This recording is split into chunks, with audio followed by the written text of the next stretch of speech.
Hi guys, ನಿಮಗೆ ಇಷ್ಟ ಆಗಿರೋ ಸಾಂಗನ್ನು ಕಮೆಂಟ್ ಮಾಡಿ. ಆ ಸಾಂಗಿನ ಮೇಲೆ ವಿಡಿಯೋ ಮಾಡಿ ಯೂಟ್ಯೂಬ್ ಚಾನಲಲ್ಲಿ ಅಪ್ಲೋಡ್ ಮಾಡ್ತೀನಿ. ಮೊದಲು ಪ್ರಿವ್ಯೂ ವಿಡಿಯೋ ಹೇಗಿದೆ ಅಂತ ನೋಡ್ಕೊಂಡು ಬನ್ನಿ.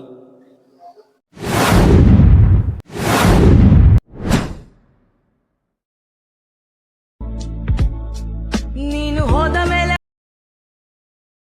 ನನ್ನ ಮನಸ್ಸಿನ ತಳಮಳ ಬಿರುಸಾಗಿದೆ,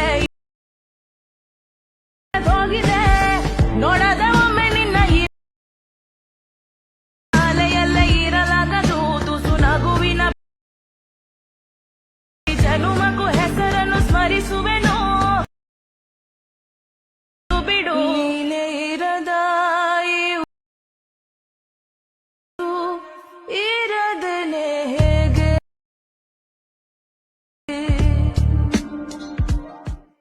ಈ ವಿಡಿಯೋ ಫುಲ್ ಪ್ರಾಜೆಕ್ಟ್ ಲಿಂಕು ನನ್ನ ವಿಡಿಯೋ ಕೆಳಗಡೆ ಡಿಸ್ಕ್ರಿಪ್ಷನಲ್ಲಿ ಇರುತ್ತದೆ, ಹೋಗಿ ಇಂಪೋರ್ಟ್ ಮಾಡ್ಕೊರಿ ಗೈಸ್. ವಿಡಿಯೋ ಇಷ್ಟ ಆದರೆ ಲೈಕ್, ಕಮೆಂಟ್, ಶೇರ್ ಮಾಡಿ. ಇದೇ ಥರ ವಿಡಿಯೋಗಳಿಗಾಗಿ hit the subscribe button, bell icon click ಮಾಡಿ ಆಲ್ ಅಂತ ಸೆಲೆಕ್ಟ್ ಮಾಡ್ಕೊರಿ. ನಾವು ಹಾಕೋ ಪ್ರತಿ ವಿಡಿಯೋ ನೋಟಿಫಿಕೇಶನ್ ಮೂಲಕ ತಲುಪುತ್ತೆ. ಮತ್ತೆ ಮುಂದಿನ ವಿಡಿಯೋದಲ್ಲಿ ಸಿಗೋಣ. ಅಲ್ಲಿವರೆಗೂ ಎಲ್ಲರಿಗೂ ನಮಸ್ಕಾರಗಳು.